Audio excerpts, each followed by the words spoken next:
Star plus पर telecast होने वाला सीरियल अनुपमा में इन दिनों काफी ज्यादा ड्रामा देखने को मिल रहा है। भाई अगर आप इस शो के डेली व्यूअर्स तो आप जानते ही होंगे, हाल ही में अनुपमा अपनी बीमारी से ठीक होकर घर वापस लौट आई है। वहीं अनुपमा के घर आने से सभी लोगों में खुशी का माहौल बना हुआ है और सभी लोगों का ख्याल और सभी लोगों का ध्यान सिर्फ और सिर्फ अनुपमा की तरफ है। वहीं काव्या को इस बात का दुख है कि आखिरकार अनुपमा ठीक होकर घर कैसे आ गई है। मेरी अभी अभी शादी हुई है, मैं इस घर की नई नवेली दुल्हन हूँ, मेरी तरफ किसी का ध्यान क्यों नहीं है।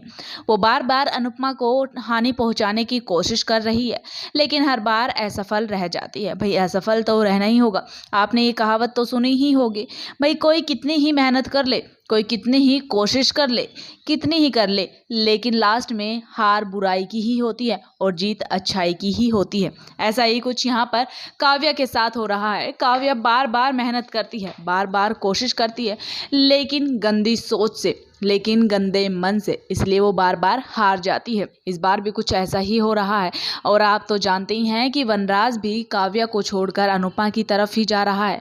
अब जब अनुपमा लौट कर घर आई है तो फिर एक काव्या ने नया ड्रामा शुरू कर दिया है। काव्या ने कहा है कि वो अपने पति वनराज के साथ हनीमून पर जाना चाहती है। अनुपमा के सामने ही जैसे ये बात बोली तो वनराज को पसंद नहीं आया। बा ने भी चिल्ला दिया काव्या पर कि कम से कम बड़ों का तो लिहाज कर ले, लेकिन काव्या यहाँ पर बहुत ही बदतमीजी से बा के सामने बात करती है। तभी वनराज काव्या पर चिल्ला देता है। अनुपमा वनराज को कहती है कि अपनी पत्नी को चुप कीजिए।